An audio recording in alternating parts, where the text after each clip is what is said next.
Dan untuk membahas tema menarik kita hari ini, surplus neraca dagang dan tekanan ekonomi global, sudah tersambung melalui Zoom bersama dengan kami Bapak Yose Rizal Daburi, selaku Direktur Eksekutif CSIS. Kita akan langsung sapa saja. Pak Yose, selamat pagi, apa kabar Pak? Ya, selamat pagi.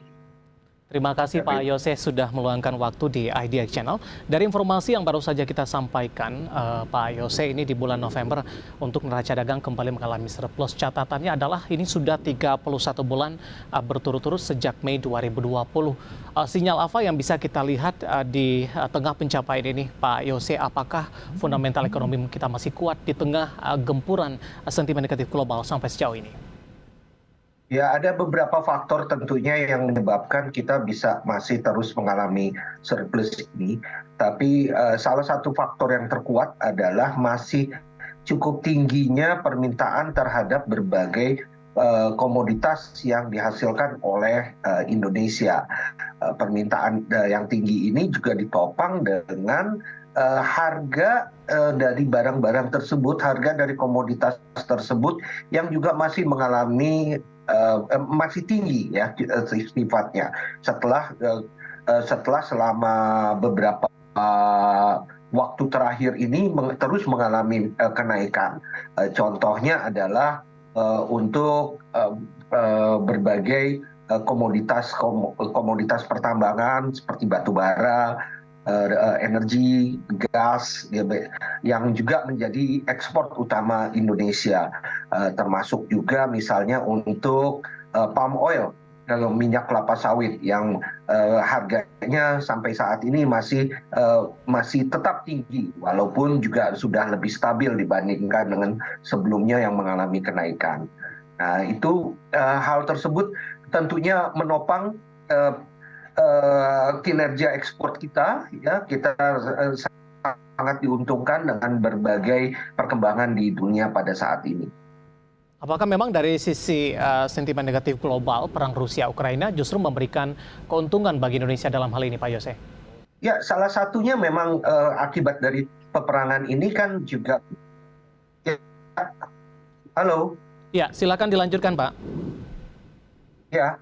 Ya, Pak Yose, perang Rusia-Ukraina ini justru menguntungkan bagi Indonesia, ya, Pak, terutama dari sisi lagi? Ya, harga komoditas. Dilanjutkan kembali, Pak. Ya. Silakan, Pak Yose. Oke, dari satu sisi kita memang mengalami keuntungan ya, mendapatkan keuntungan dari di mana berbagai komoditas yang kita hasilkan itu permintaannya menjadi lebih tinggi. Kemudian tentunya ada pengalihan permintaan yang datangnya dari berbagai negara. Contohnya misalnya karena terhambatnya suplai gas ke Eropa mulai lagi melihat bagaimana menggunakan batu bara kembali. Dan ini tentunya menjadi salah satu komoditas kita tadi, ya. Begitu juga, tetapi di satu sisi yang lainnya juga kita tentunya mengalami kerugian karena kita bisa tahu bagaimana bahan pangan ini harganya juga meningkat akibat terjadinya perang yang juga meningkatkan harga pangan di dalam negeri kita dan juga harga pangan yang kita impor tentunya. Nah, hal-hal seperti ini ada baik buruknya memang, tetapi kalau dari sisi ekspornya masih menguntungkan. Dari sisi importnya memang agak merugikan karena mengalami peningkatan juga. Tetapi ada satu catatan lagi yang juga perlu kita lihat. Karena kemudian kita juga melihat bahwa ada kemungkinan, ada tren bahwa permintaan terhadap barang-barang yang sifatnya bukan barang necessity, bukan barang kebutuhan pokok itu mengalami perlambatan dan kemungkinan akan mengalami penurunan di masa mendatang. Oleh karena itu barang-barang yang kita hasilkan terutama produk-produk manufaktur yang memang bukan merupakan barang kebutuhan pokok mungkin akan mengalami ekspornya pun juga akan terpengaruh ke depan-depannya. Baik, Pak Yose, dari sisi kontribusi ini dari neraca perdagangan, dari catatan kami ini komoditas non migas menyumbang kinerja ekspor hingga 95,29% dari total ekspor November 2022. Tadi Anda katakan dari sisi komoditas ini kita cukup diuntungkan begitu. Kalau kita melihat dari komposisi non migas, kemudian juga migas kontribusinya terhadap neraca dagang, kalau kita bandingkan tadi juga dengan andalan Indonesia dari sektor komoditas, Pak Yose. Ya,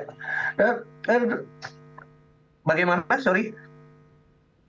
Ya, tadi Anda katakan dari sisi komoditas ini cukup membantu dari proses ekspor kita dan mendukung juga dari sisi neraca dagang. Sementara dari komposisi, Pak Yose, ini non migas menyumbang hingga 95,29%. Sementara untuk migas persentasenya juga relatif kecil nih Pak, di atas kurang dari 5% sepertinya.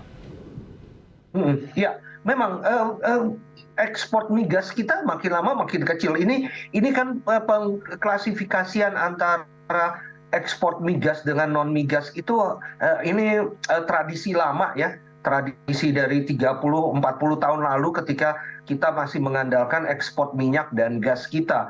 Padahal saat ini komposisi ekspor kita sudah tidak lagi seperti itu, di mana ekspor minyak dan gas makin hari makin kecil. Sementara sumbangan dari berbagai komoditas-komoditas yang lainnya, termasuk juga produk-produk manufaktur, itu semakin membesar. Yang lebih penting sebenarnya melihat komoditas migas atau bukan non migas itu lebih kepada import kita. Ini yang lebih penting karena import kita semakin besar di dalam kelompok minyak dan gas ini, ya, dan terutama untuk minyak dan BBM. Dan itu juga salah satu yang membuat kita mempunyai permasalahan di sini karena harga-harga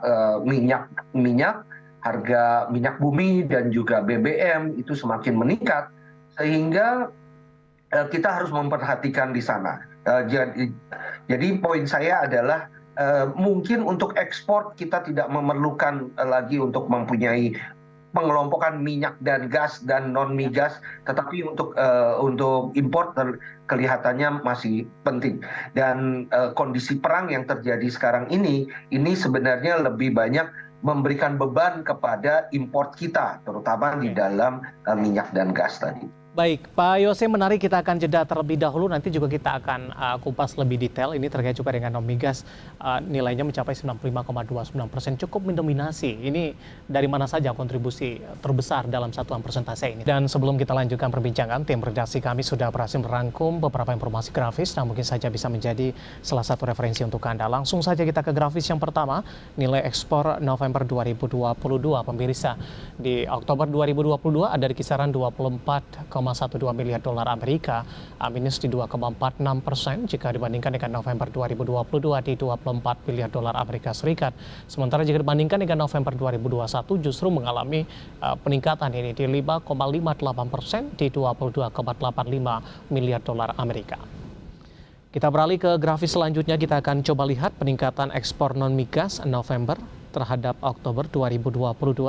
Dapat Anda saksikan juga di layar televisi Anda. Logam mulia dan perhiasan, kemudian biji logam, perak dan abu, kemudian juga adalah pakaian dan aksesoris atau rajutan dalam hal ini, kemudian juga pulp dari kayu, barang dari besi dan baja ini. Ini dia peningkatan ekspor non migas di November terhadap Oktober 2020 dalam satuan juta dolar Amerika. Kita beralih ke grafis selanjutnya, kita akan coba lihat nilai impor November 2022. Tadi kita membandingkan dari posisi ekspor, sekarang untuk nilai impor pemirsa, di mana di Oktober 2022 di 19,14 miliar dolar Amerika, minus 0,191% jika dibandingkan dengan November 2022 di 18,96 miliar dolar Amerika. Dan November 2021 juga minus cukup dalam di 1,98% di 19,33 miliar dolar Amerika. Kita akan coba lihat grafis selanjutnya, peningkatan impor non-migas November terhadap Oktober 2022. Dapat Anda saksikan juga di layar televisi Anda dalam satuan juta dolar Amerika. Mesin dan peralatan, mekanisme serta bagiannya, kemudian besi dan baja, gula dan kembang gula, kemudian mesin dan peralatan elektrik serta bagiannya. Posisi dalam satuan juta dolar dapat Anda saksikan juga di layar televisi Anda. Beberapa informasi grafis yang berhasil dihimpun oleh tim redaksi kami dan semoga bisa menjadi salah satu referensi untuk Anda. Kita lanjutkan kembali perbincangan bersama dengan Bapak Yose Rizal Damuri selaku Direktur Eksekutif CSIS. Pak Yose, kita lanjutkan kembali, Pak. Ya, menyambung perbincangan kita di segmen sebelumnya, non-migas ini menyumbang kinerja ekspor di 95,25%. Sementara migas persentasenya juga sangat kecil, ini tidak sampai dari 5% sepertinya Pak Yose. Bagaimana Anda melihat indikasi ini? Apakah ini faktor yang cukup baik, Pak, mengingat Indonesia juga sudah berusaha ini sampai sejauh ini untuk mengurangi ketergantungan terhadap komoditas? Ya, ini untuk ekspor ya. Kalau dari sisi posisi impor, apakah masih dalam fase yang wajar, Pak? Nggak, kalau dalam dari sisi ekspor, walaupun mungkin kita membedakannya antara ekspor non migas dengan migas tadi ya, tetapi sebenarnya lebih luas lagi kalau kita melihatnya dari sisi apakah komoditas yang kita ekspor tadi adalah komoditas yang terkait dengan natural resources atau tidak, sumber daya alam atau tidak. Dan kelihatannya masih porsi dari ekspor Indonesia memang masih didominasi oleh komoditas-komoditas sumber daya alam. Kita bisa melihat bagaimana 12% dari ekspor Indonesia itu datangnya dari palm oil, ya, dari minyak kelapa sawit. Sementara yang juga mengalami peningkatan sangat pesat sekali saat ini adalah besi dan besi baja. Ya, komoditas besi dan besi baja ini walaupun merupakan produk olahan, tetapi dasarnya masih sumber daya alam. Nah, memang kelihatan bahwa manufaktur kita, produk-produk manufaktur kita juga mulai mengalami peningkatan, tetapi peningkatannya seperti tadi saya katakan mungkin agak tidak terlalu stabil ya, karena kebanyakan produk-produk manufaktur tersebut adalah produk-produk yang bukan barang necessities, barang yang bukan barang kebutuhan pokok lah ya, sehingga kita bisa melihat bahwa akan ada pelemahan-pelemahan ke depan-depannya dengan adanya penurunan permintaan di tingkatan dunia dari berbagai produk-produk tadi. Contohnya adalah bagaimana kita bisa melihat bahwa mulai terjadi pelemahan terhadap permintaan untuk produk-produk manufaktur seperti alas kaki ataupun juga pakaian, produk pakaian, lalu produk-produk seperti furniture dan plywood ya, yang memang disebabkan karena ada pelemahan permintaan di luar negeri di tingkatan global. Ya. Baik, kalau kita bandingkan dari sisi impor seperti apa, Pak? Kalau seperti dari sisi impor, tentunya yang bermasalah itu adalah atau yang bisa menjadi beban, bukan bermasalah ya, bisa menjadi beban itu adalah untuk import dari minyak dan gas yang tentunya minyak dan gas ini masih sangat rentan sekali terhadap kenaikan harga. Kalau harga minyak meningkat, tentunya bukan hanya impor kita yang meningkat, tetapi juga peningkatan itu akan terlihat di dalam berbagai indikator-indikator ekonomi lainnya. Contohnya adalah APBN kita yang akan mengalami defisit yang lebih tinggi untuk subsidi energi. Begitu juga yang terjadi untuk impor pangan, ya, impor pangan terutama bahan-bahan pangan yang memang tidak diproduksi di Indonesia sehingga kita harus importnya, atau produk-produk pangan yang kita tidak memproduksi secara cukup. Di sini juga permasalahannya adalah masalah security pangan atau masalah ketahanan pangan ini mengharuskan kita untuk menyediakan suplai bahan pangan secara mencukupi. Padahal semua negara itu juga ingin mempertahankan suplai pangan mereka. Sehingga kelihatan bahwa banyak sekali negara-negara yang mencoba menutup ekspor mereka. Mereka tidak memperbolehkan ekspor untuk bahan-bahan pangan mereka atau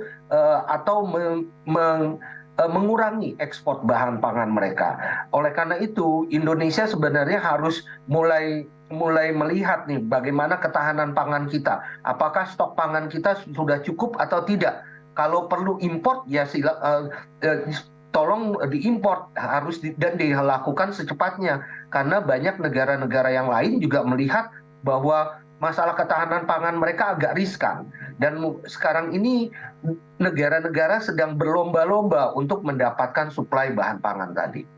Baik, Pak Yose, menarik. Kita akan jeda kembali terlebih dahulu. Nanti juga kita akan coba singgung secara bulanan ini, Pak Yose, dari sisi ekspor kita ini justru agak sedikit tertahan begitu. Apakah kinerja ekspor tertahan ini hanya siklus tahunan saja ataupun mungkin ada indikator lain? Pak Yose, kita lanjutkan kembali dari data yang berhasil dihimpun oleh tim redaksi kami nih, Pak. Ekspor Indonesia di November ini secara bulanan ini turun 2,46% dibandingkan dengan ekspor Oktober di 2022. Apa yang menyebabkan kinerja ekspor ini mulai tertahan ataupun mungkin ini merupakan siklus tahunan, Pak Yose?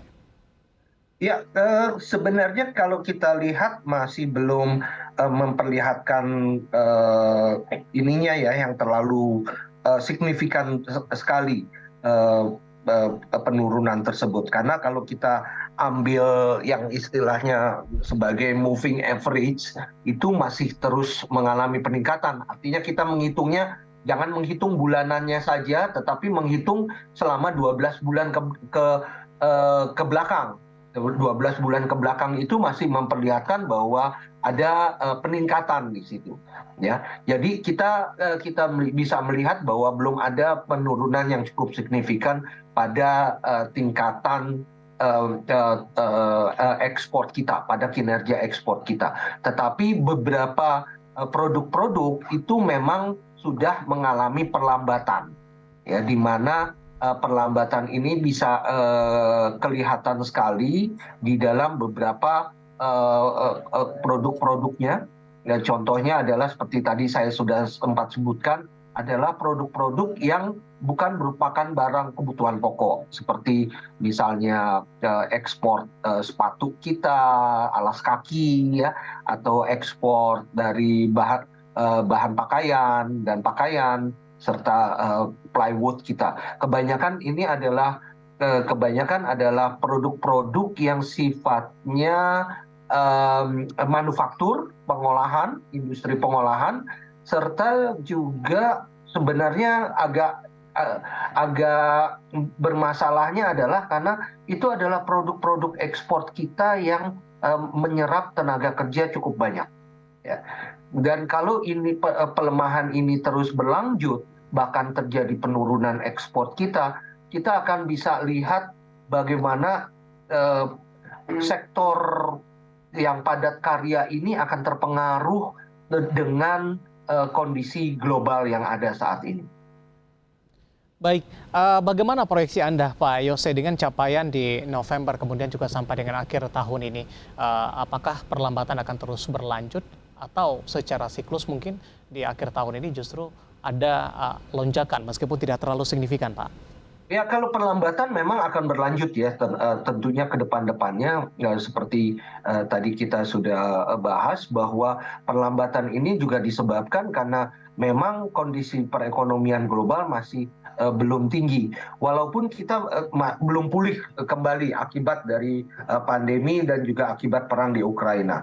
Tetapi kita bisa lihat bahwa untuk beberapa komoditas Indonesia, terutama komoditas-komoditas yang sifatnya kebutuhan pokok, ya, seperti energi ataupun juga komoditas-komoditas pertambangan kita masih akan mempunyai permintaan yang cukup tinggi, karena biar bagaimanapun perang itu mempengaruhi supply chain ataupun rantai pasok dari produk-produk tadi. Dan karena memang ini adalah barang-barang kebutuhan pokok, tentunya tidak bisa ditunda-tunda kebutuhannya. Dan ini kita akan masih melihat adanya peningkatan, mungkin bukan peningkatan tetapi permintaan yang cukup kuat. Ya. Baik, dari dalam negeri bagaimana Anda melihat strategi ataupun antisipasi yang dilakukan oleh pemerintah, terutama juga menghadapi tekanan dari sisi ekonomi global? Di 2023 potensi resesi, kemudian inflasi masih tinggi, ini juga menyangkut kepada negara-negara tujuan dari ekspor kita, Pak Yose.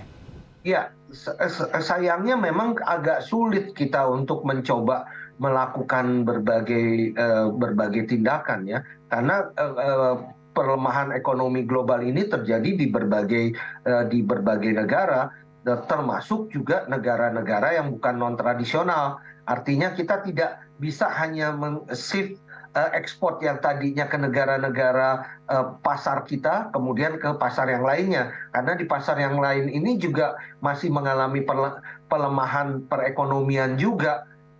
Oleh karena itu, penurunan permintaan ini memang agak sulit kita antisipasi. Yang ada adalah mungkin kita bisa mencoba melihat beberapa calon pasar-pasar baru ya, dan berusaha masuk ke sana, serta tetap mempertahankan daya saing kita, terutama daya saing di tingkatan produksinya tadi. Jangan sampai misalnya karena permintaan yang rendah di sektor manufaktur, kemudian sektor manufaktur kita mengalami